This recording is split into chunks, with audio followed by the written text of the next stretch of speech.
age, a special period in our lives. You know, I envy with good, you know, our brothers who have worked and carried and now they are retired. Now when you're retired, you don't have to set an alarm clock. When you're retired, you can keep the phone off the hook. No? But I'll soon be there. I have about probably less than 10 years and I'll be there. No? Don't mind how I look, I old. I've been around long. Do you know that this year, right? And I tell people that this year would mark 40 years that I was working. 40 years. And just a space of 4 years between while I was at college, but that was hard work. So I chew a retirement. So remember me in your prayers.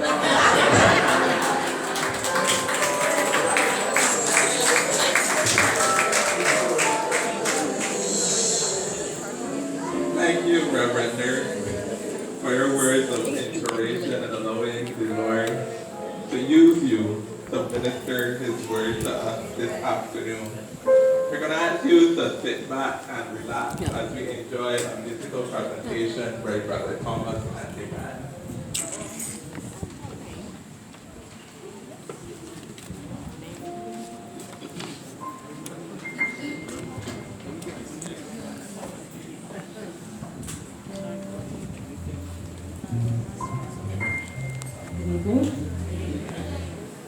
Sometimes when I look at my life, I wonder if I would make it there. And we all have our journey. We just heard the word. God knows where each and every one of us here is at. It doesn't matter where you start, but it's where you finish.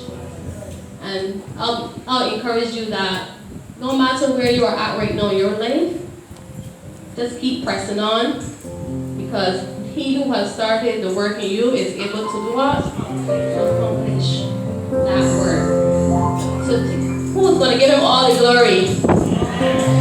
He deserves all the glory, right? Yeah.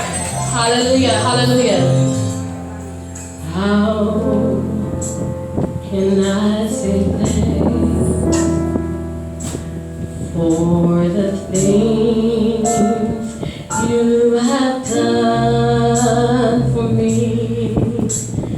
Things so undeserved, yet you gave to prove your love for me.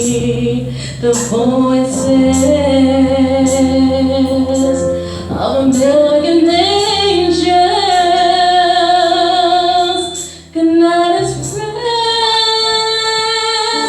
my gratitude.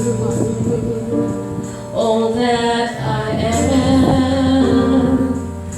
and ever hope to be, Lord, I owe it all to Thee. To God be the glory. To God be the glory. To God be the glory for the things, oh, He has done with His blood. He has saved me with His power. He has raised me to God be the glory for the things He has done. Just let me live my life. Let it be pleasing, Lord.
We want to give Sister Proverbs and the band another round of applause.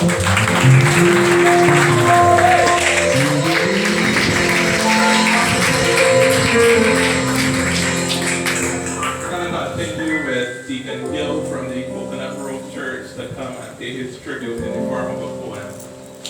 Welcome, Beth.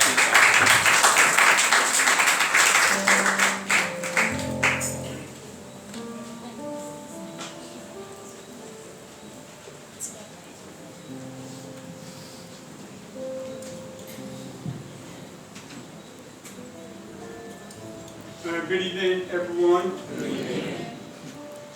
It was on the 3rd of April this year that I was on the bus. We had a bus rather from Basketball going to Bristol. On that bus, along with the others, Lucille Adamson, she was on that bus. And after we disembarked the bus, she came up to me and told me, Brother Gill, I want you to do a poem for us, for our pastor, for his retirement. So here is, and later that evening, my sister Jacqueline called me and told me, G, we want you to do a poem for our pastor, for his retirement. So ladies, this is your poem for your pastor from Brother Gill. Okay? Our pastor Hinkson heard the voice of God, calling him the heavenly road to trod. To give his life to Christ, he did not hesitate because he knew that great time would be too late. And so to God he made that vow, that he would always serve him, going on from then till now, whatever came his way, be it thick or thin. He had a passion for God's work, and from no church office he was sure, always giving his very best, knowing that God him surely would bless. He moved on from being just a bench member to become a willing pastor. He took up his first appointment as plate, no unity, where he just could not be stayed. He had to be up and moving, making sure his church family was growing in the things of Almighty God, reading and studying his word. He was also responsible for Bathsheba, now Bethlehem, the lighthouse in the middle of the hill, Hinkson, looking out for the salvation of men, women, and children. Like other Christian stalwarts before, our pastor for the Lord has done his best. It's about time he gets a rest and not wait till he's 84. Pastor, we appreciate you for what you've done among us. Always easygoing, never making a fuss. You never mince your word when it came to preaching God's word.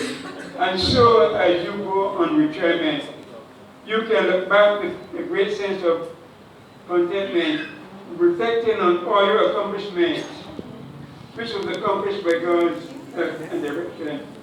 Enjoy your retirement, thanking God for every waking moment that you can spend more quality time with the love of your life, your beautiful wife.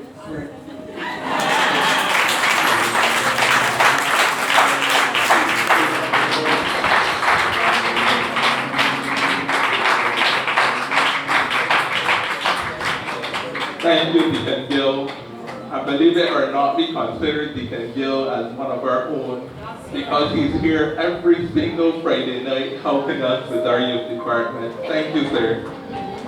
At this time, we're going to have a series of presentations from the auxiliary department of our church. And we are going to go with the Sunday school, the youth department, and the Wesleyan women in that order to show their appreciation to our pastor.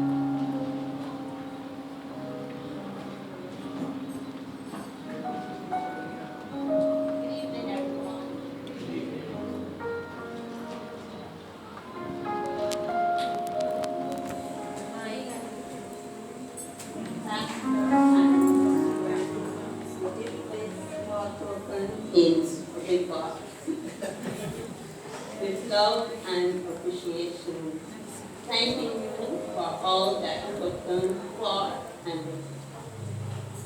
And we wish you every success. Know that within your golden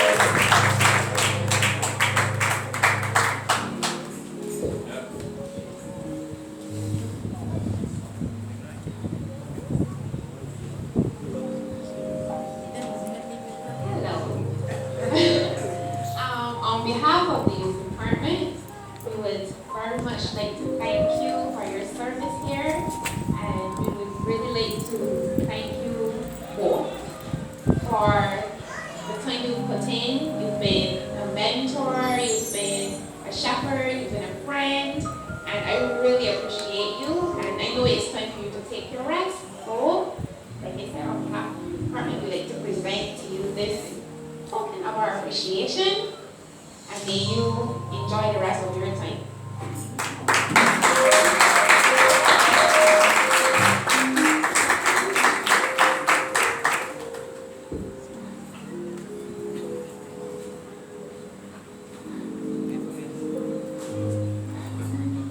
Good evening, everybody.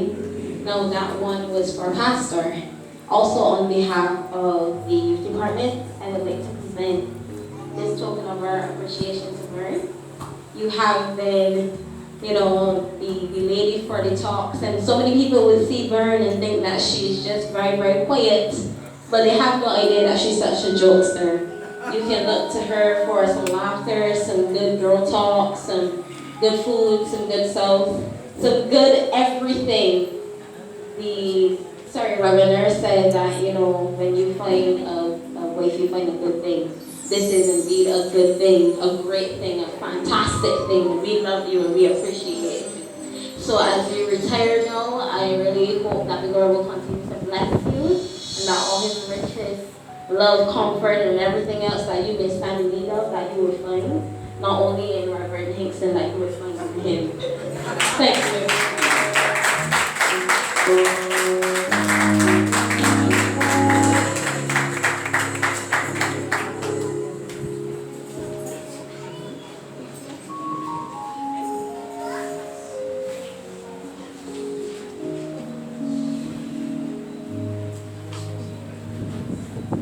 Good evening, ladies and gentlemen.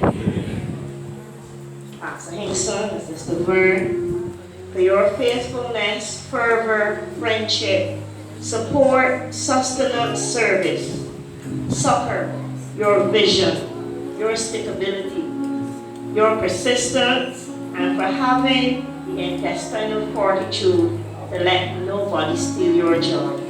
We, the ladies of the church, want to present to you these two small tokens this evening, and we pray that God will give you a long, healthy, and happy retirement.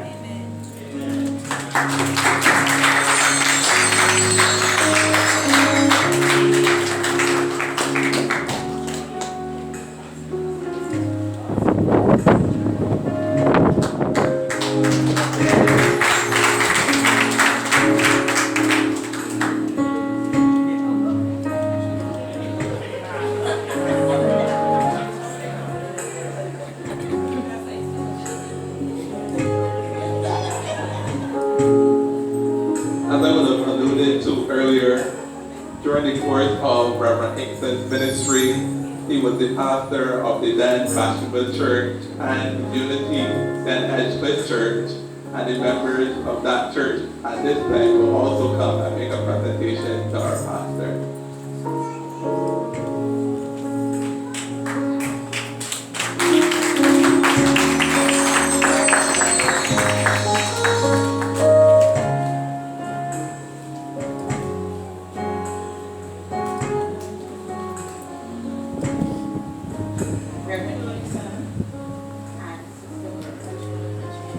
God's blessings, we always say, on you. We know at Unity, the hard work that you will have done there. I'm just a commute. But I have heard of the hard work. And to think that one man in this area, northeastern zone, built 2 churches. I think we as people of the church need to stand and give him a rounding of applause at this time.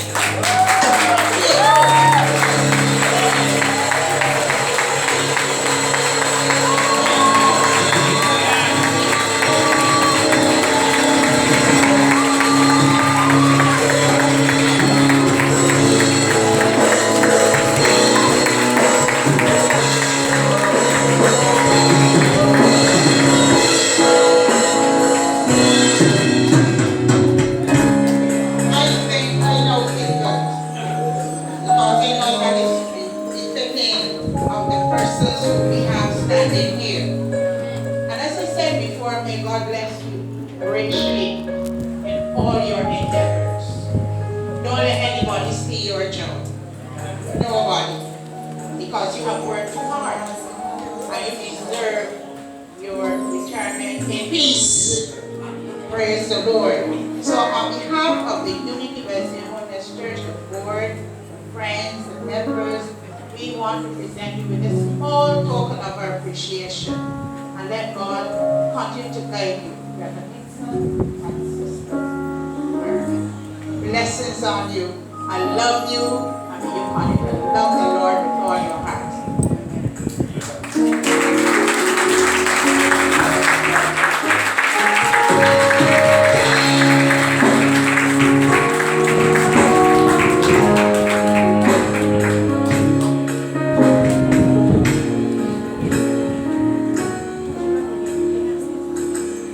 Thank you, Pastor.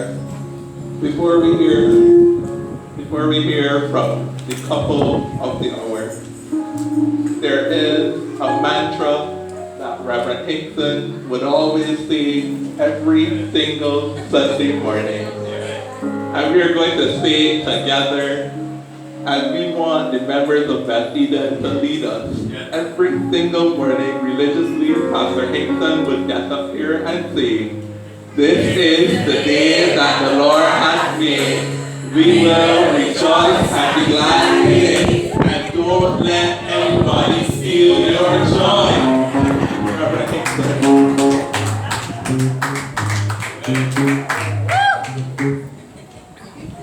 Mr. Master of Ceremony, fellow ministers, brothers and sisters in the Lord, greeting.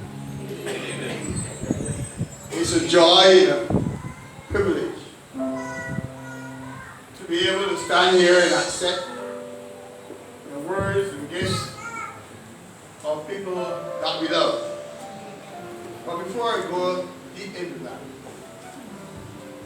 there's a person here who means much to me. I always like to say her or sing her praises while she's alive. That is my elder sister Jane, which is that.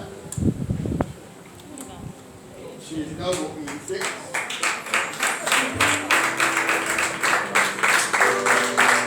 Our sister.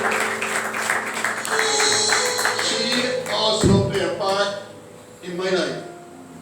My mother had 13 children. She was the first. And you understand in those days, the first had to head work for the other. So Jane was a nurse at the aunt's house. She was a midwife. Then she was matron at Newcastle Children's Home. Then she was matron at not Paris yet. The other one before Paris, Jane. Paris Children's Home. And she ended up being matron at Paris Children's Home. And she's now retired. May God continue to bless Jane, because it was through her little salary at the aunt's house that helped my mother with the 13 hours. And today I say thanks to you again publicly, and may God bless you.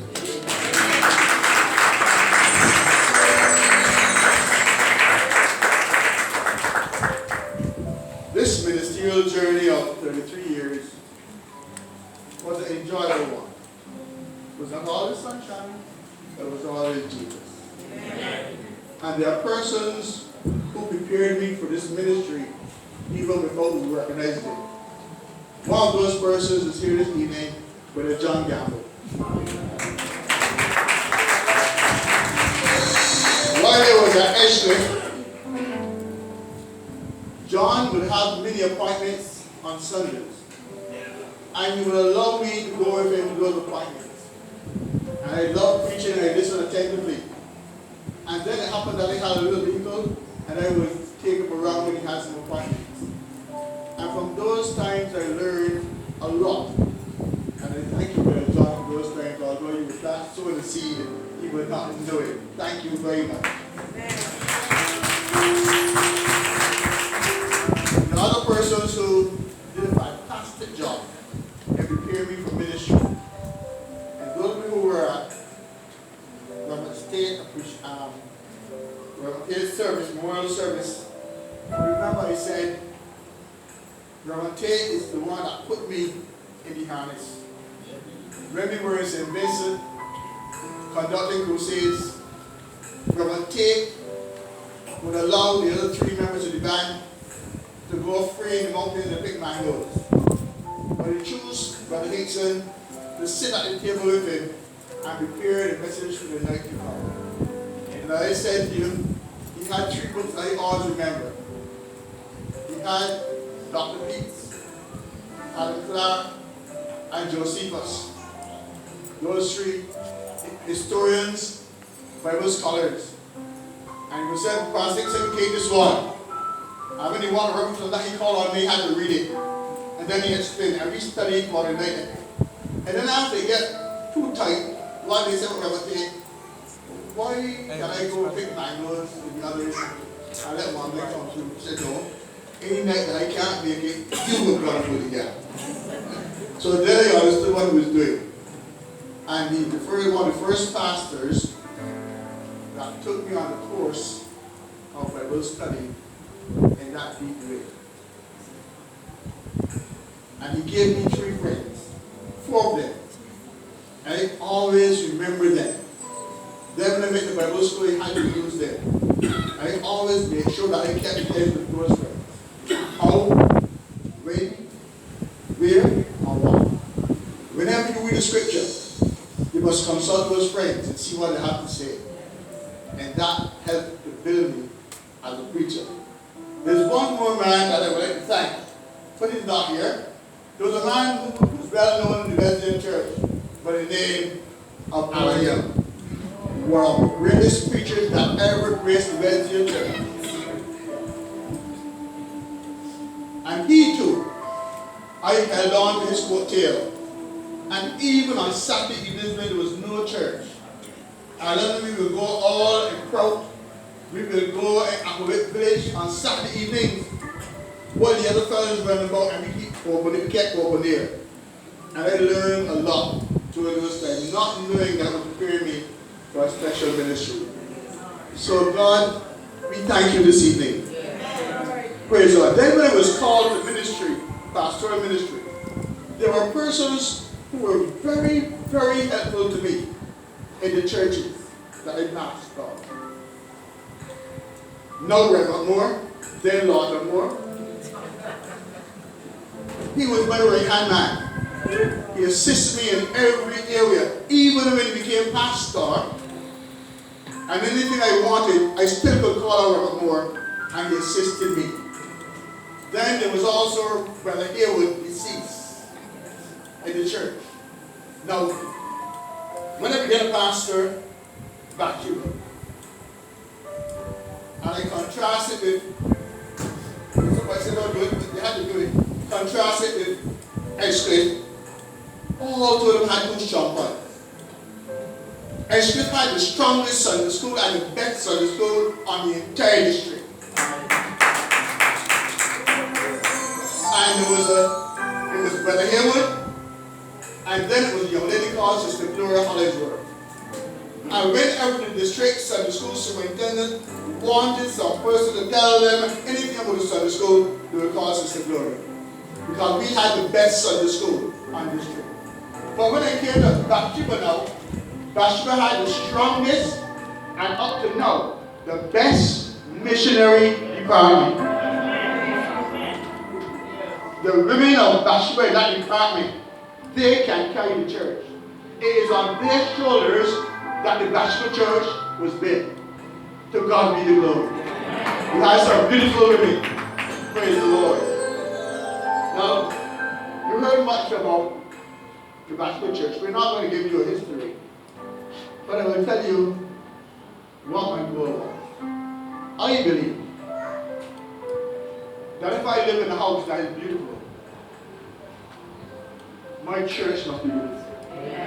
And let me tell you straight up. Somebody say I'm a straight talker. I don't speak in parables because Jesus gone and he did all that earth. I am not going to leave my home continuously and come to a little old church leaning on the side. And if I want the bathroom, somebody come in the banana tree. You can keep that church. I'm not coming there. Somebody said, by the house of God, but that is not my standard. I'm not coming there. So therefore, when I came to Edgecliff,